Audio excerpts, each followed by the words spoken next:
메마른 가슴을 적시는 눈물과 감동의 시간, 황금여하에 오신 것을 환영합니다. 오늘 밤 여러분께 진정한 지혜란 무엇인가를 보여주는 깊은 울림의 이야기를 준비했습니다. 우리 번님들은 지금 어디서 이 이야기를 듣고 계신가요? 계신 곳을 댓글로 남겨주시면 제가 반갑게 인사 올리겠습니다. 오늘 들려드릴 이야기는 보이는 것이 전부가 아니라는 깊은 진리를 담고 있습니다.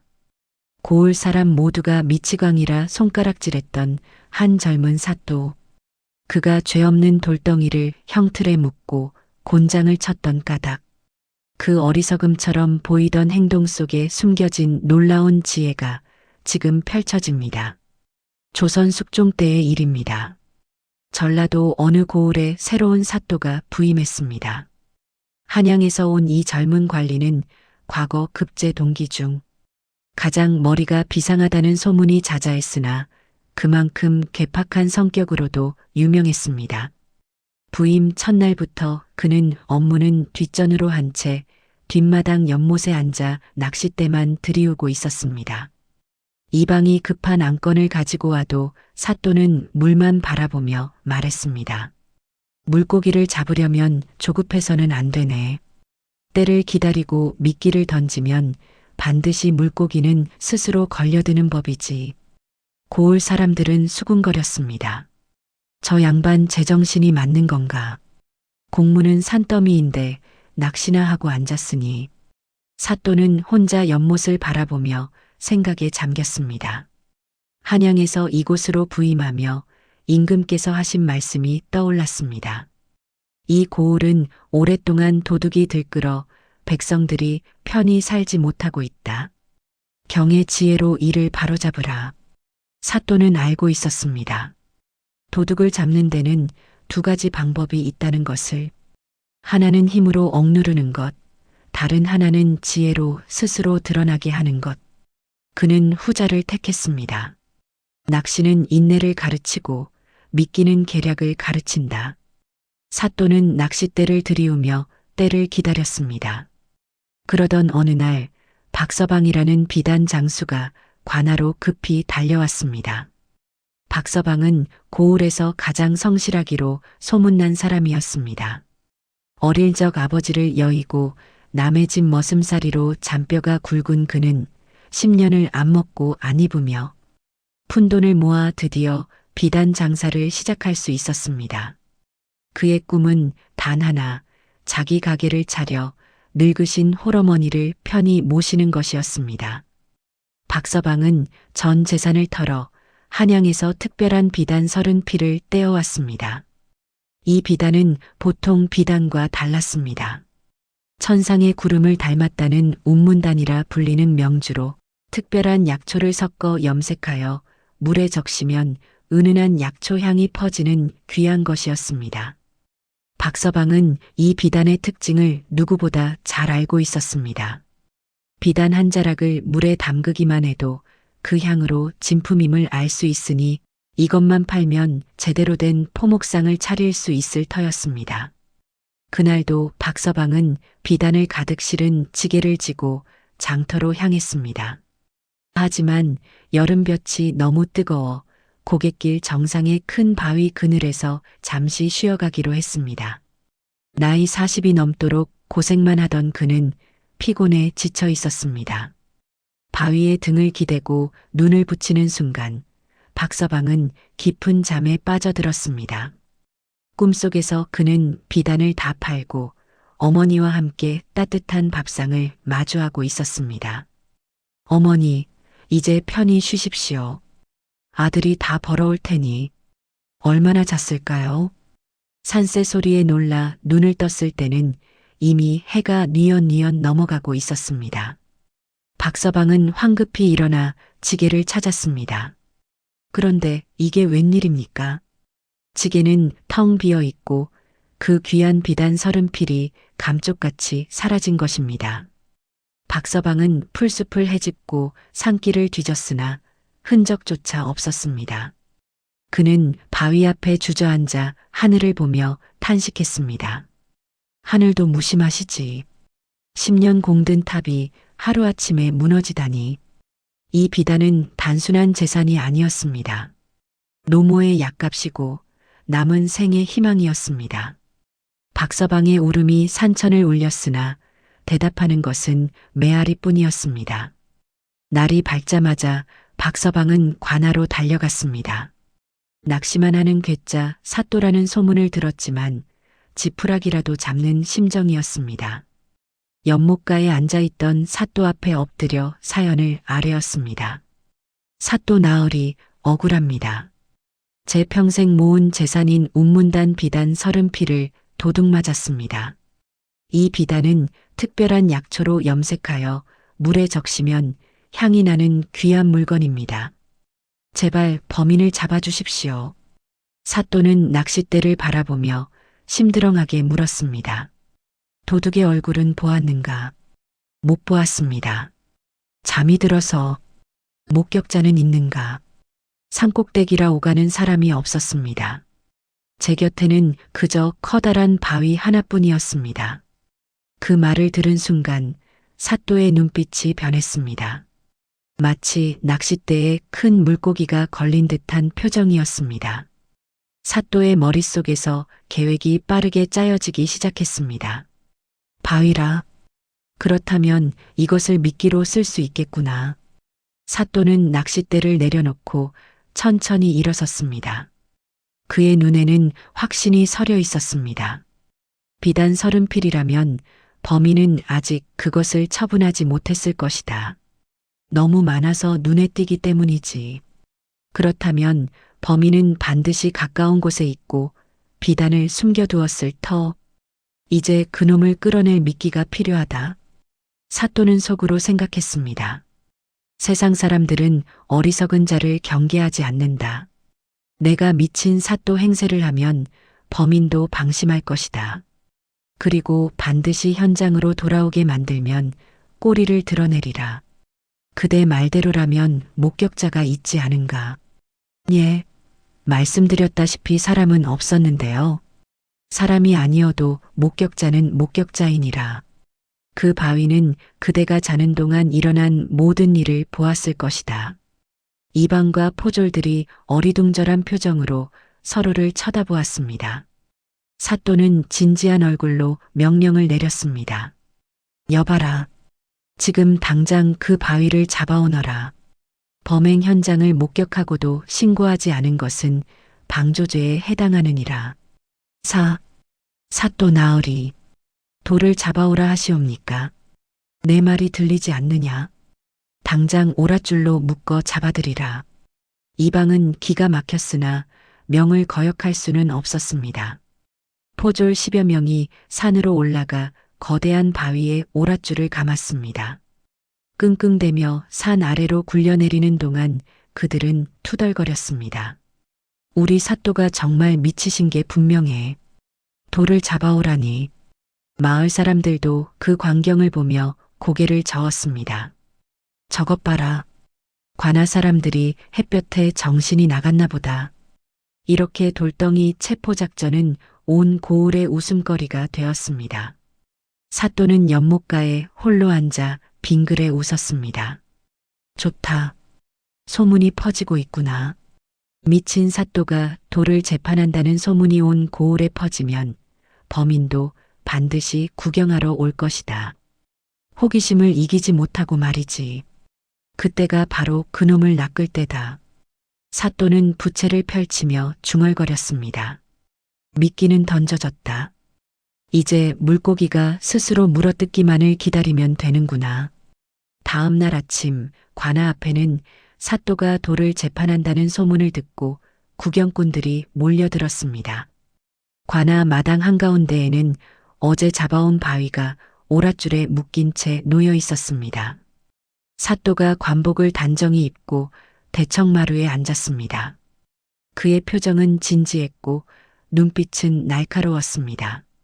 지금부터 비단 도난 사건의 유일한 목격자에 대한 신문을 시작한다. 사또는 부채를 펼치며 돌을 향해 물었습니다. 네 이놈. 너는 박서방이 잠든 사이 도둑이 비단을 훔쳐가는 것을 뻔히 보고도 왜 소리치지 않았느냐. 내가 도둑과 한패가 아니고서야 어찌 침묵할 수 있단 말이냐. 당연히 돌은 대답이 없었습니다. 그저 묵묵히 마당에 놓여 있을 뿐이었습니다. 사또는 몰래 구경꾼들의 얼굴을 하나하나 살폈습니다. 저 안에 범인이 있을 것이다. 자신의 범행 현장을 구경하러 온 자가 반드시 있다. 그놈은 지금 안도하고 있겠지. 사또가 미쳤으니 절대 잡히지 않을 거라고. 사또의 입가에 보이지 않는 미소가 스쳤습니다. 사람들은 웃음을 참느라 입술을 깨물었습니다. 사또의 얼굴이 굳어졌습니다. 감히 관아를 능멸하는구나. 여봐라, 저놈이 입을 열 때까지 매를 쳐라. 형방이 곤장을 들고 나왔습니다. 그도 웃음을 참으며 곤장을 휘둘렀습니다. 딱, 쿵, 퍼. 단단한 바위에 나무 곤장이 부딪혀 쪼개지고 부러졌습니다. 구경꾼들은 더 이상 참지 못하고 웃음을 터뜨렸습니다. 세상에 저런 어리석은 재판이 어디 있어. 돌한테 자백을 받다니 책을 너무 많이 읽어서 머리가 돌았나 보오. 남녀노소 할 것 없이 손뼉을 치며 비웃었습니다. 관아 마당은 난장판이 되었습니다. 사또는 속으로 생각했습니다. 좋다. 더 많이 웃어라. 더 많이 비웃을수록 너희는 방심하게 되고 범인도 더욱 안심할 것이다. 이제 그물을 걷어올릴 시간이로다. 바로 그때였습니다. 조금 전까지 어리석어 보이던 사또의 표정이 순식간에 차갑게 변했습니다. 그의 눈빛에서 광기는 사라지고 서슬퍼런 위엄만이 남았습니다. 모두 조용히 하라. 사또의 일갈에 웃음바다가 찬물을 끼얹은 듯 조용해졌습니다. 너희들은 지금 신성한 재판정을 모독했다. 관아가 우스우냐? 국법이 장난이냐? 감히 사또가 재판하는 자리에서 떠들고 비웃다니 너희 모두를 법정 모독죄로 다스리겠노라. 사람들은 당황했습니다. 웃긴 일이라 웃었을 뿐인데 죄가 된다니요. 사또는 냉정하게 명령했습니다. 여봐라. 지금 당장 대문을 걸어 잠그라. 이 마당에 있는 자들 중 단 한 명도 밖으로 내보내지 마라. 포졸들이 대문을 쾅 닫고 빗장을 질렀습니다. 수백 명의 사람들이 관아 마당에 갇혔습니다. 분위기는 순식간에 무거워졌습니다. 사또의 목소리가 마당에 울려 퍼졌습니다. 너희들은 곤장으로 다스려야 마땅하나 무지함을 가엾게 여겨 벌금형으로 대신하겠다. 사람들은 안도의 한숨을 내쉬었습니다. 하지만 사또의 다음 말은 뜻밖이었습니다. 단 돈은 받지 않는다. 너희는 지금 각자의 집으로 돌아가 비단 한 조각씩을 가져와 내 앞에 바쳐라. 크기는 손바닥만 하면 되느니라. 비단 조각을 가져온 자만이 이 문을 나갈 수 있을 것이다. 비단이라니요? 집에 비단이 없으면 어찌합니까? 옆집에서 빌리든 장터에서 사오든 알아서 하라. 해가 지기 전까지 가져오지 못하면 모두 옥에 가두겠노라. 사람들은 황당했으나 어쩔 수 없었습니다. 포졸들이 한 명씩 이름과 주소를 기록하고 내보냈다가 다시 들여보냈습니다. 어떤 이는 아내의 비단 치마를 몰래 잘라왔고 어떤 이는 장터에서 자투리 비단을 샀습니다.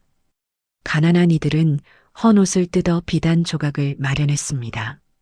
그 무렵 구경꾼 중 한 명이었던 개똥이는 집으로 돌아가 광 안에 숨겨둔 비단 더미를 바라보고 있었습니다. 30필의 비단이 멍석 아래 가득 쌓여 있었습니다. 개똥이는 며칠 전 그 비단을 훔쳤을 때만 해도 하늘을 날 것 같았습니다. 이것만 있으면 평생 놀고 먹을 수 있어. 한 필씩만 팔아도 몇 년은 거뜬하지. 하지만 문제가 있었습니다. 비단이 너무 많았던 것입니다. 한꺼번에 팔자니 의심을 살 것 같고 조금씩 팔자니 언제 다 팔지 막막했습니다. 게다가 박서방이 관아에 신고했다는 소문도 들었습니다. 개똥이는 불안했지만 오늘 재판을 보고 안심했습니다. 우리 사또가 완전히 미쳤어.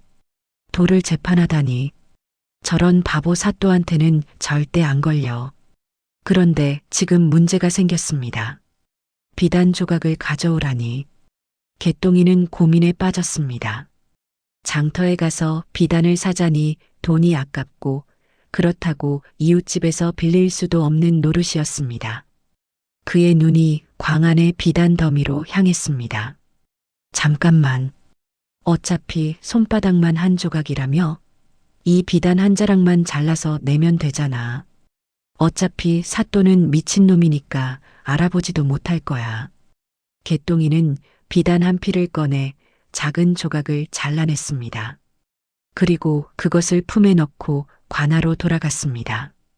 자신이 얼마나 어리석은 선택을 했는지도 모른 채 몇 시즌이 지나자 사또의 책상 위에는 형형색색의 비단 조각이 산더미처럼 쌓였습니다. 사또는 그 비단 더미를 지그시 바라보다가 박서방을 불렀습니다. 박서방, 이리 오너라. 예, 사또 나으리. 이 비단들을 하나하나 살펴보라. 혹시 그대가 잃어버린 운문단과 같은 것이 있는지 말이다. 박서방은 그제야 사또의 깊은 뜻을 깨달았습니다. 떨리는 손으로 비단 조각들을 하나씩 만져보기 시작했습니다. 수많은 비단을 다뤄온 장수의 손끝은 예민했습니다. 아닙니다. 이것은 명주가 아니라 무명이고 이것은 색이 다릅니다. 이것은 결이 거칩니다. 한참을 뒤적이던 박서방의 손이 어느 비단 조각 위에서 멈췄습니다. 그는 그 조각을 들어 코에 가까이 대고 천천히 숨을 들이마셨습니다. 그리고 눈물이 주르륵 흘러내렸습니다. 사또 나으리 찾았습니다. 이것이 바로 제 운문단입니다. 이 약초향을 절대 잊을 수 없습니다. 박서방이 그 비단 조각을 물이 담긴 대야에 담그자 은은한 약초향이 마당 가득 퍼졌습니다. 고을 사람들도 그 특별한 향을 맡고 탄성을 질렀습니다. 사또는 차분하게 이방에게 물었습니다. 이방, 이 비단 조각을 낸 자가 누구냐? 이방이 장부를 펼쳐 확인했습니다. 고을 건너편에 사는 개똥이라는 자입니다. 개똥이는 평소 일은 하지 않고 노름과 술로 날을 보내는 건달이었습니다. 사또가 명령했습니다. 여봐라. 지금 당장 개똥이를 잡아들이고 그놈의 집을 샅샅이 뒤져라. 포졸들이 개똥이를 덮쳤습니다. 개똥이는 그제야 자신이 덫에 걸렸음을 깨달았습니다. 얼굴이 새하얗게 질렸습니다. 아, 내가 왜 그 비단을 잘라냈단 말인가. 돈 몇 푼 아끼려다 이 꼴이 됐구나. 개똥이는 발버둥 쳤습니다. 아니요, 나는 모르는 일이요. 그건 집에 있던 천조각이었소. 하지만 그의 목소리는 떨리고 있었습니다. 개똥이는 깨달았습니다. 사또는 미친 게 아니었다. 처음부터 다 계획된 것이었다. 나는 그놈의 손바닥 위에서 놀아난 것이다. 그는 무릎이 풀려 주저앉았습니다. 자신의 욕심이 자신을 파멸로 이끌었다는 것을 이제야 깨달았습니다. 포졸들이 개똥이의 집 광을 뒤지자 멍석 밑에서 비단 29필이 쏟아져 나왔습니다. 한 필은 이미 잘라 벌금으로 냈으니 정확히 30필이었습니다. 범인은 잡혔고 잃어버린 비단도 찾았습니다. 개똥이는 관아로 끌려와 사또 앞에 무릎을 꿇었습니다. 사또의 목소리는 낮고 무겁게 가라앉아 있었습니다. 네 이놈, 내가 장터에서 박서방을 미행하여 어디로 가는지 살폈구나. 그가 고갯길에서 잠든 틈을 타 비단을 훔쳤겠지. 그런데 그 비단이 너무 아까워 감히 관아에 벌금으로 내다니 제 꾀에 제가 넘어갔도다. 개똥이는 고개를 들지 못했습니다. 그는 떨리는 목소리로 말했습니다. 소인이 잘못했습니다.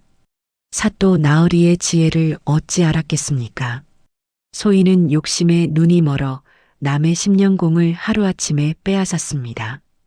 어떤 벌이라도 달게 받겠습니다. 사또는 곤장 50대를 치고 유배형을 선고했습니다. 그리고 박서방에게 비단을 모두 돌려주었습니다. 박서방, 여기 내 비단이 있다. 가져가거라. 박서방은 비단을 끌어안고 눈물을 흘리며 큰 절을 올렸습니다. 사또 나으리 정말 감사합니다. 소인은 사또께서 정말 미치신 줄만 알았습니다. 사또는 부채를 접으며 조용히 말했습니다. 미치지 않고서야 어찌 도를 재판하겠는가. 하지만 세상에는 보이는 것만이 전부가 아니니라. 범인은 반드시 현장으로 다시 돌아오는 법. 나는 그놈을 깨어낼 미끼가 필요했을 뿐이다. 고을 사람들은 그제야 깨달았습니다. 도를 재판한 것도 법정을 난장판으로 만든 것도 모두 범인을 잡기 위한 계략이었던 것입니다. 사또는 처음부터 알고 있었습니다. 훔친 비단이 30필이나 되니 범인은 그것을 쉽게 처분하지 못할 것이고 벌금을 낼 때 돈 대신 그 비단을 잘라낼 가능성이 높다는 것을. 그래서 일부러 어리석은 척하며 구경꾼을 모으고 비단을 벌금으로 받아 범인을 찾아낸 것이었습니다. 사또는 덧붙여 말했습니다. 범인의 마음을 읽는 것, 그것이 바로 진정한 지혜이니라. 사람은 욕심이 있으면 반드시 실수를 하게 되어 있다. 개똥이는 돈 몇 푼 아끼려다 10년 감옥살이를 하게 되었으니 욕심이 얼마나 무서운 것인지 깨닫게 되었을 것이다. 사람들은 탄성을 질렀습니다. 우리 사또께서 진정한 명판관이시구나. 돌을 곤장 친 것도 다 깊은 뜻이 있었던 것이로구나. 조금 전까지 사또를 비웃던 사람들은 이제 존경의 눈빛으로 우러러 보았습니다. 벌금으로 받았던 비단 조각들은 모두 주인에게 돌려주었습니다. 사람들은 부끄러운 마음과 함께 감탄하며 집으로 돌아갔습니다. 마지막으로 사또는 마당에 남은 돌을 바라보았습니다. 그리고 엄숙하게 판결을 내렸습니다. 피고 돌덩이는 비록 범행을 방조한 혐의가 있으나 결과적으로 진실을 밝히는데 크게 기여하였고 묵묵히 곤장을 견뎌낸 공이 있으므로 무죄를 선고한다. 즉시 석방하여 본래 자리로 돌려보내라. 포졸들은 다시 끙끙대며 바위를 산으로 옮겼습니다. 비록 몸은 고됐지만 그들의 마음은 가벼웠습니다. 그들도 이제 사또의 지혜를 깊이 이해하게 되었으니까요. 그날 이후 고을에는 도둑이 사라졌습니다. 돌덩이까지 재판하여 범인을 잡아내는 귀신 같은 사또가 있는데 감히 누가 범죄를 저지르겠습니까? 더 중요한 것은 백성들이 깨달음을 얻었다는 점입니다. 사또는 며칠 후 백성들을 모아놓고 말했습니다. 그대들은 도를 재판하는 내 모습을 보고 비웃었소. 하지만 세상을 살아가며 겉모습만 보고 판단해서는 안 돼요. 돌은 말이 없어도 진실을 품고 있고 침묵하는 자도 때로는 가장 큰 증언을 하는 법이요. 그대들도 앞으로 세상을 살아가며 눈에 보이는 것에만 속지 말고 숨겨진 진실을 볼 줄 아는 지혜를 가지시오. 어리석어 보이는 것 속에 지혜가 숨어 있을 수 있고 현명해 보이는 것 속에 어리석음이 도사리고 있을 수 있소이다. 백성들은 깊이 고개를 숙였습니다. 그들은 사또의 말씀을 가슴에 새겼습니다. 그리고 박서방은 비단을 팔아 작은 가게를 차리고 어머니를 편히 모실 수 있게 되었습니다. 가게 입구에는 작은 돌 하나가 놓여 있었습니다. 그것은 박서방이 그 고갯길에서 가져온 조약돌이었습니다. 손님들이 물으면 박서방은 이렇게 대답했습니다. 이 돌은 제게 큰 가르침을 준 스승입니다.